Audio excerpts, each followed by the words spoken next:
Okay, I want to go on the streets today with Nick Shirley, and I want you to think about something very important when watching this show today, the Trumped Up Live Show. I am your host, Tony Cross-H.U.G, by the way. Always remember to like, share, subscribe to the channel.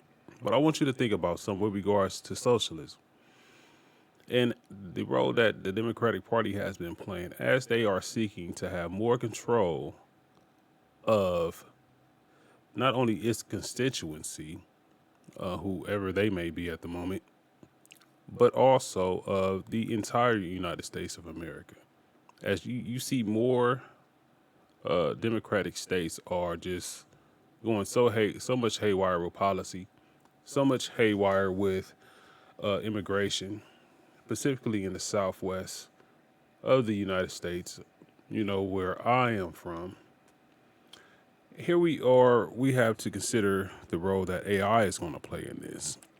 But for right now, what I want to do is I want to go onto the streets with Nick Shirley. He seemed to have gotten himself into a little boggle over there in Cuba. So let's listen to Nick Shirley talk about communism, and then we can understand the role that that will play in the United States, being that our philosophies are to be an independent nation.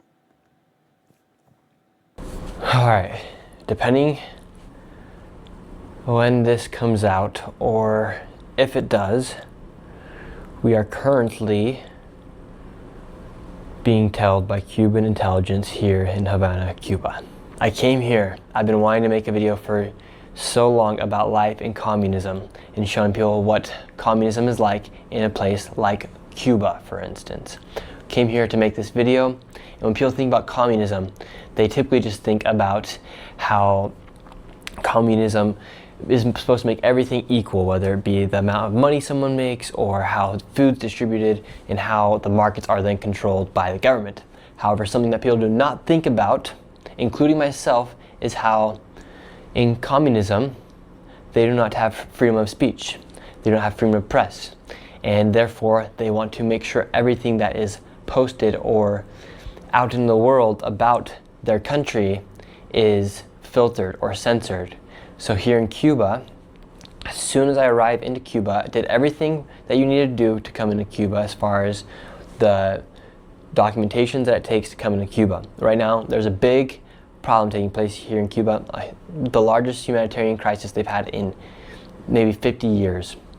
And there's no oil or gas due to the blockade after Trump and the United States took over and captured Maduro. So Venezuela is no longer supporting Cuba with any oil or gas, and that also affects everything that they have, essentially, between whether it be the food or from it being the light and the power shortages here, or just the gas alone. Here in Cuba, you hardly see any cars driving around because nobody can afford gas. For 1 liter of gas, it's $10. Okay, so where am I getting? Where am I getting from here? So I go out at the airport. They seize all of my cameras. They seize both my GoPros, my Meta glasses. These are not my Meta glasses. All my microphones. However, the only thing they don't take is my iPhone camera. That's what I'm filming this on right now. They don't take my iPhone camera, and somehow they didn't get this microphone that was in the very, very bottom of my backpack. So we get out and we go start to make the video asking Cubans about life in communism, showing what's going on with the blockade, showing kind of the downfall of Cuba. So as he take a little moment to take a little break for whatever he got going on, I want to just give you a sense of how this is played into the Democratic Party so much, right? And what do I mean by that?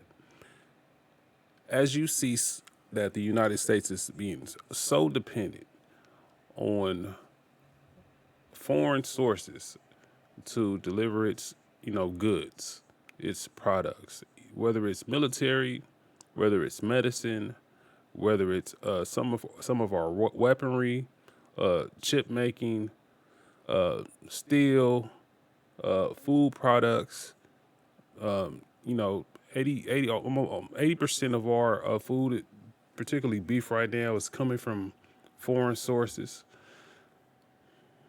Our oil, as California is, probably the biggest oil importer in the United States at the moment because it wants to be hardline on this whole idea of, green energy, which is okay, but you have to have an infrastructure to absolutely supply that type of source of energy. So, California is down to like three refineries right now. So we've been importing oil from Iran, and the Strait of Hormuz is closed at the moment. People don't know that 85% of each gallon of gas that we put into our tanks are just going to taxes alone, and it increases right with inflation. So as we look at places like California, right, and we look at how devastating it is to where we're even being so dependent on, migrant work, and it's this state in particular looks is a 55% Hispanic and Asian, right, and within that, almost half of that population is naturalized citizens, and a little bit more than that is U.S. born, and another part of that are illegals, illegal immigrants.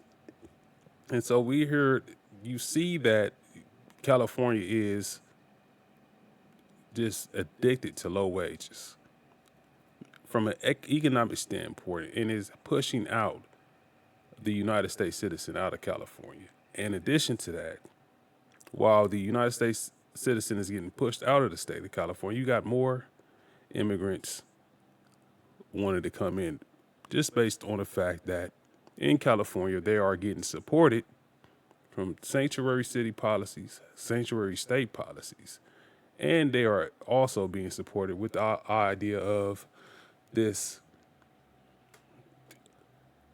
underground railroad to where their familial base, their families are able to get them into the support of jobs to help them take care of themselves. So all these mechanisms are being, pushed in the state of California. You see it going on in Chicago. You see it going on, attempting to go on in Virginia, Tennessee, Louisiana. But nobody has done a bigger job of this than California. Arizona, not really so much, but they've been trying to keep control of Arizona. California is a big representative of what socialism ultimately will begin to look like once the citizenry begins to lose control. Other politicians who wants to socialize our country. Like, what is it going to be left for the citizen? And the most damning thing about this whole situation is that, as I started from the beginning, we're becoming more dependent on foreign sources for everything, which means that these politicians who call themselves representatives of the United States citizens are more dependent on foreign sources to get them into their campaigns.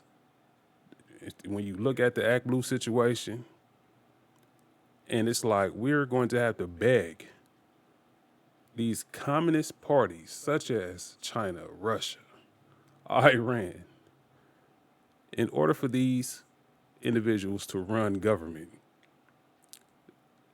And they're looking more like, it's starting to look more like a feudal system to where our representatives are more looking like lords who have to not respond to the citizenry of the state, but more like the king of other nations, the kings of other nations.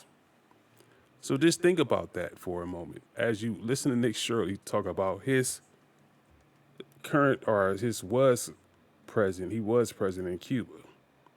Because these are the things that are happening when you have control of a country for so long under a communist regime, and it wants so much control of the people. One sec, I'm working on getting this out. Right now, we're currently planning our escape route out of Cuba right now, so I had to respond to take a message to get out of here somehow. So we go out into the streets and we start filming this video. We're showing people what life is like in Cuba right now, how there's hardly any cars out in the streets. The buildings are like crumbling essentially. All the university is destroyed, the University of Cuba.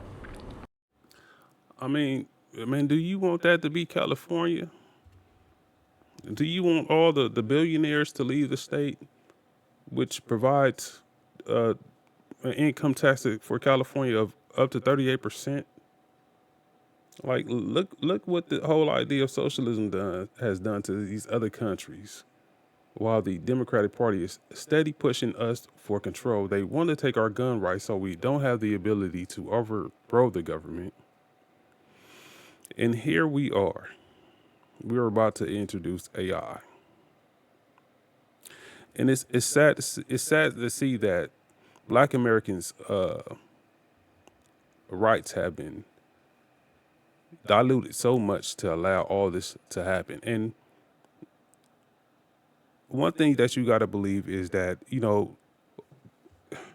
Black Americans do not have a trust in the government. And this makes the Democratic Party, which the Black Americans are supposed to be their solid base, seek immigration into this country so much. Because the Black voter can't be counted on when it comes to voting, either for them or against them. But for them in most recent times, the Black American has gotten tired of the Democratic Party. And here we are, particularly in 2020 when Trump first term and he first got elected. And here we are. We getting a representation to where even these people can't control nothing because they don't even know how to draw up revenue. And we're being so dependent on other countries. And these countries are adversaries to America. When you think of NAFTA, Mexico and Canada. And Canada is supposed to be one of our strongest allies, but Mexico,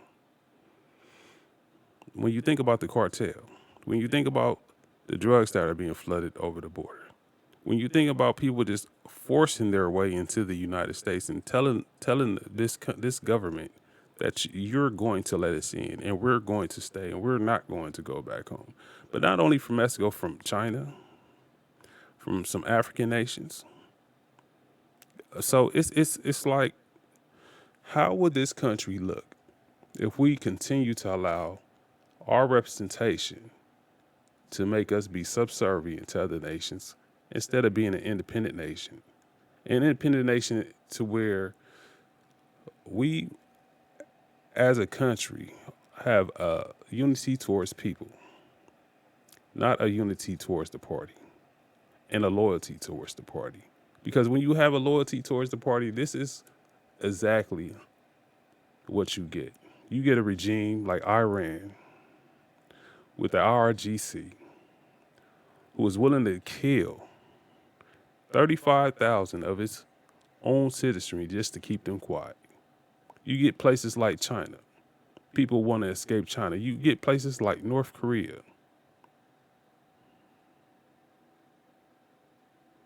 Do we really want this to happen to America? There's hardly any food out for the people, and just the mass poverty that's taking place, and asking people about things such as communism, what life is like in Cuba. Well, when we're doing one interview near a hospital where there's a huge line outside the hospital, because here the hospitals aren't even working. essentially.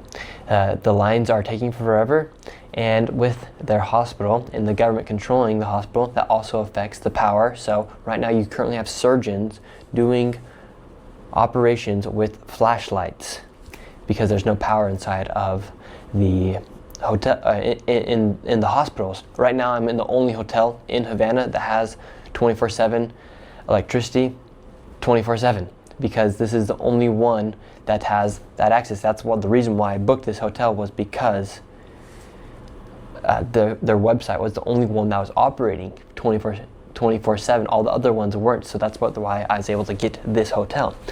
And anyways, we're filming this video, and when we're next to the hospital, we see undercover cop roll up on us, and my security guards that are with me, they detected him, and then all of a sudden there's another one. So we hopped back in another taxi, we left the scene, and we thought we were good. They didn't tell us, and we left. But since we left the airport, we had been getting told, or the word had gotten out that there was a journalist inside of Cuba. There's only 2 flights that come in here every single day. So it wasn't hard to spot out who the journalist was, and that's what my tourist visa said. That's what my visa said. It said for journalistic activities. So you can come here. There's 12 categories in which you can come, and journalist activities is one of those. So therefore, that is why I came. And right now it is currently 9:30, and we have Cuban intelligence down in the lobby of the hotel right now, working to essentially try to round us up and potentially imprison us or make it so we cannot leave Cuba. So right now we're coming with a game plan to escape Cuba. Our original flight is to leave on Saturday. Right now it's Thursday. Escaping Cuba, which has been going on since what, the 1970s or 1980s, right? As so many people who have sought asylum have come to this country. And it's important to note that when these people were trying to escape Cuba, one of the key things that Fidel Castro mentioned was that, he found the weakness in the American system, to where on how the American system can be infiltrated from the inside, how they can start this inward fighting in the country, to where it would draw up a fight and a war, to where what we see today with regards to these protests against ICE, with regards to this May Day, which ideology stems out of a Marxist society. And here we are, listening to Shirley on the streets in Cuba, listening about what's going on. And we got to understand this, because what's coming up next is AI. And one thing that AI is going to do is it's going to be a model that learns from today's political climate. And if this political climate that this model learns from, if we allow AI to get into politics, how will we control it? What mechanisms are we putting in place so that there won't be a high civic engagement, to where it controls us so much, and we depend on it to control us so much, we're now looking at doing our jobs to lead it, just like we should be doing with our political parties right now. If we allow, like, for instance, the Democratic Party to do everything in what they are doing to allow immigration into this country, so that we have these protests, these fights, and sending people back to where they came that ordinarily shouldn't be here in the first place. And we have something like a civil war in which the Democratic Party will have right now, because they know that this is their last saving shot to be a political party in this country, because they don't care nothing about policy. All they care about is power. So, how can we control AI in this moment from doing the same thing when AI is going to learn from all these experiences if we allow it to engage in our civics, in our political, discourse, and towards advertisement, towards voting, towards how would it influence us if we are unintelligent at the moment to realize what the Democratic Party is doing when they're doing it right in our face. And we have people trying to take this country over and disrespect it at the same time in doing so. Not care about it at all. Just want to come with mass fraud, with mass abuse, and just tell you to take it. So what? We here. And we ain't going back home. And we don't care about you, America. We represent Somalia, or we represent Mexico, or we represent China. Or forget all y'all who fought, bled, died, and fought for this country. Forget that full allegiance that we supposed to have under the 14th Amendment that Black Americans had. Get an idea of where we're going with this. And this AI, as you see Nick Shirley out there in Cuba. So we're going to be leaving tomorrow morning if we can make it to the airport. We're about a mile and a half away from the U.S. Embassy right now, which could be our possible way out of this situation by going to the embassy. However, that does not stop Cubans from stopping us before we get to the embassy. It's about a mile and a half away, so we have to make it to the embassy. And right now there's 3 essentially Cuban spies down at the bottom of our hotel right now, and we have to figure out how we're going to escape. We're trying to get a hold of the embassy right now and see if we can stay there overnight and then buy our airplane ticket last minute so that doesn't pull off any red flags to the Cuban government before we arrive to the airport. This is not a joke. When we talk about communism and we talk about the effects of communism, something that you often don't look at is the freedom of speech or the freedom of press, to just simply be able to give your opinion out in the public and have it be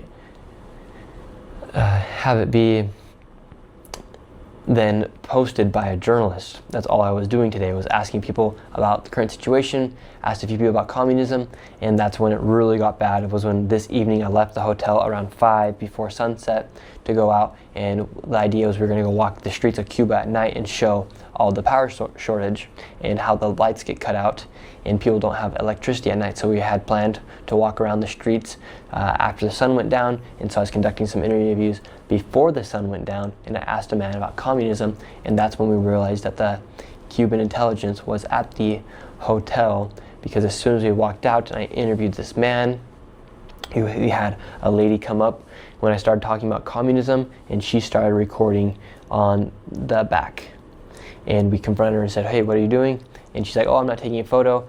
She said she's on a phone call, but her phone was open to the photo. And so one of my security guards stayed with me, the other went and followed her from behind, and he tracked her down, and she ended up noticing him as well, and she went to another Cuban intelligence spy, and then they came to the hotel lobby. And before that, when we were eating lunch today, after we had gotten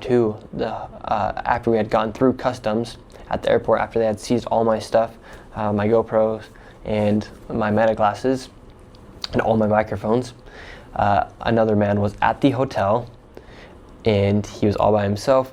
And then this evening he was with the 2 Cuban spies in the lobby. So right now we are trying to plan our escape route. We have a few options.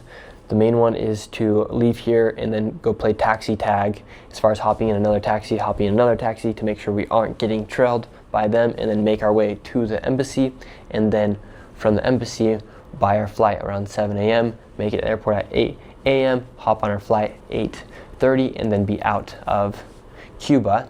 The other options are we stay here in our hotel and hope they don't come and round us up in the middle of the night. The only problem is tomorrow is May 1st, and that is essentially their 4th of July here. We're just outside of the hotel we're staying at right now.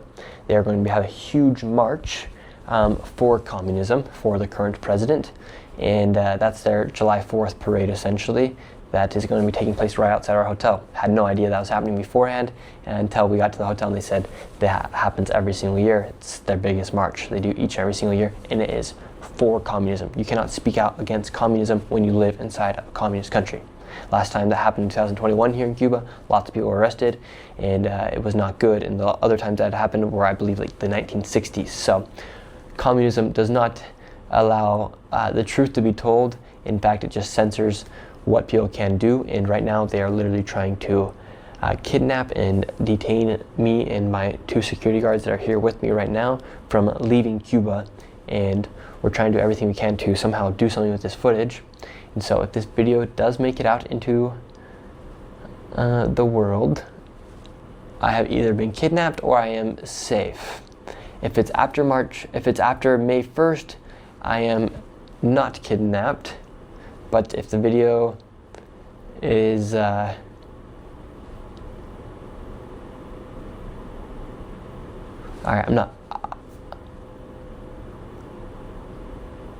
I'm not gonna get kidnapped, so I'm not gonna say that.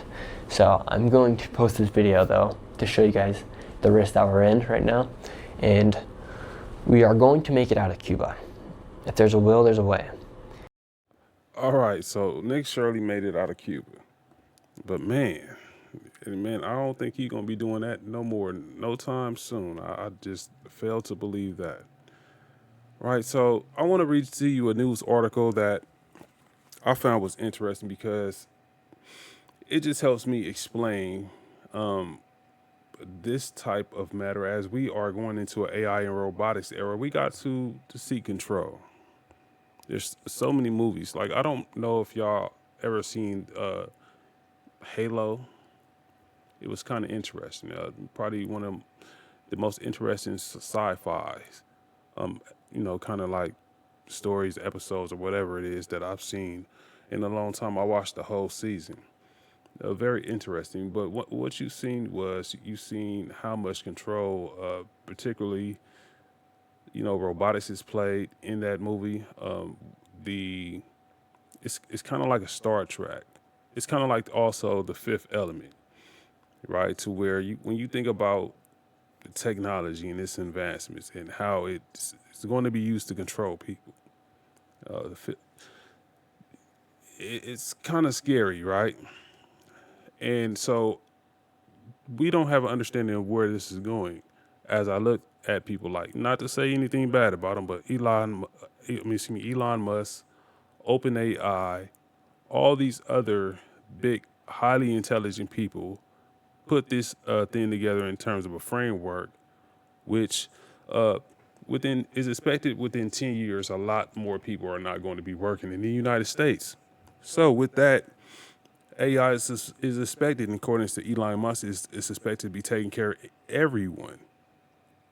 And he pretty much won't have to be, as he said, saving up for retirement anymore. And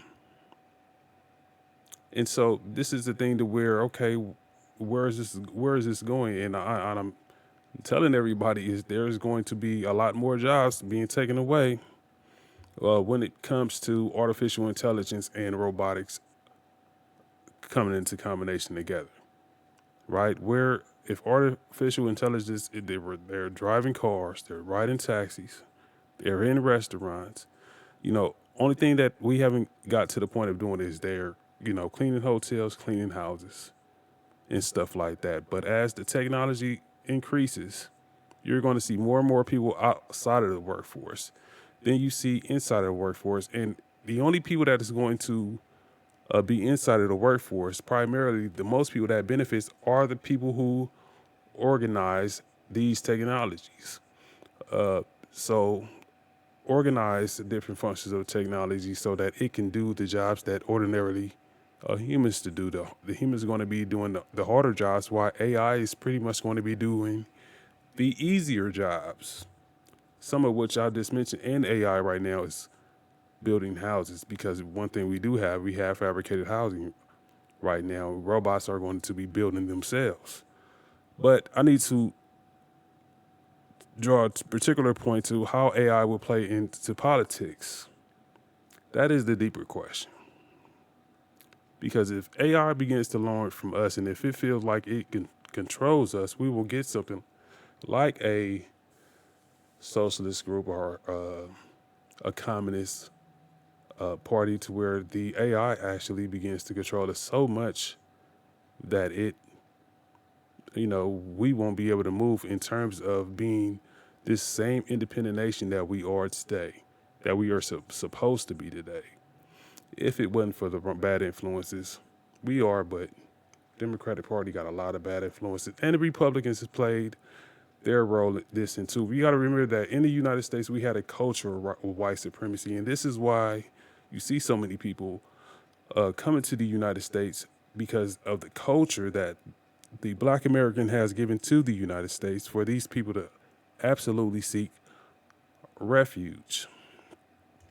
It is those rights and benefits that the Black American was expected to have, which died down on this quota system, and with the implementation of the Immigration Act of 1965.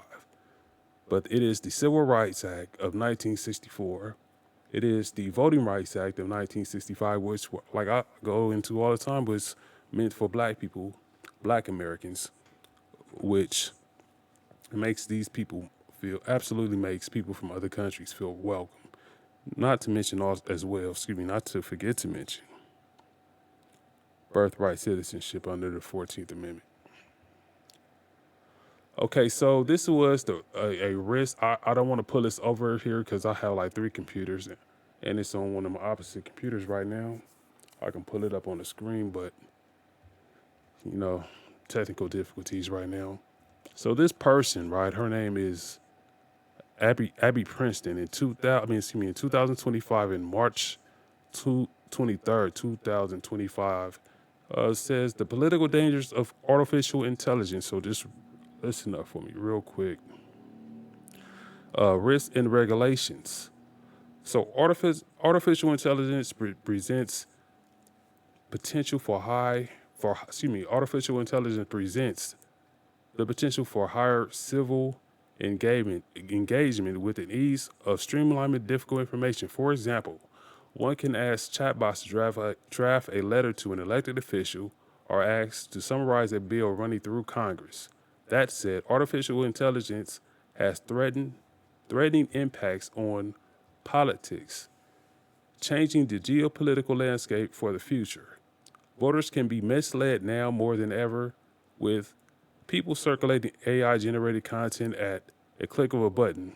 The fact is that most citizens gain most of their information from social media. So the sacrifice of the most, the sacrifice of the most, the sacrifice, got confused with the line. The sacrifice of the legacy of its information leads to distrusting constituency.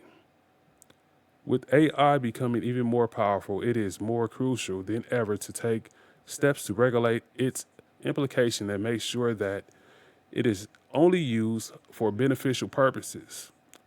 Actions can come from the individual. One can enhance privacy protection, since disinformation campaigns rely heavily on retrieving personal data from users to target individuals with certain demographics. Denying any access to this information can reduce the its effectiveness significantly.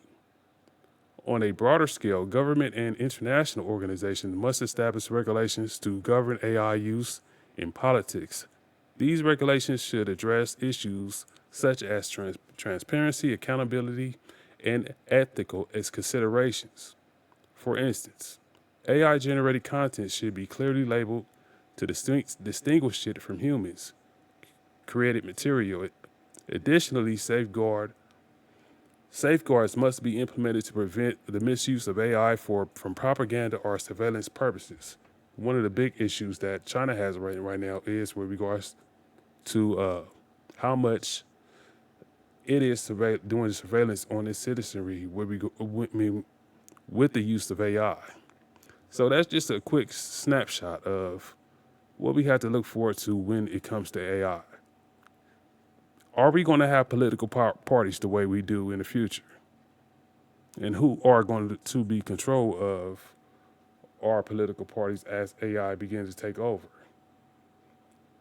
And in order to save itself, which AI has been reported to do, would it feed our politicians the wrong information if politicians are going to be in control of AI? Because just like they mentioned, it has the possibilities of feeding voters the wrong information as well. So how do we take on this AI, this new AI era, as we being an independent nation, and stop it from controlling us, as humans, like a communist regime, or like what the Democratic Party is going to do? These are questions that we got to ask ourselves as we look forward to the updates of this new AI and robotics era.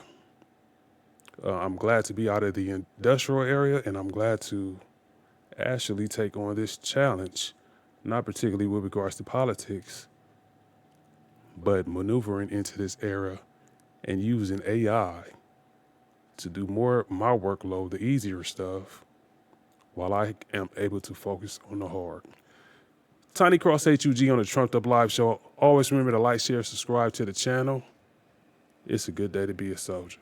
They said transformation was impossible. Faith, facts, and fire. Tiny Cross-H.U.G style.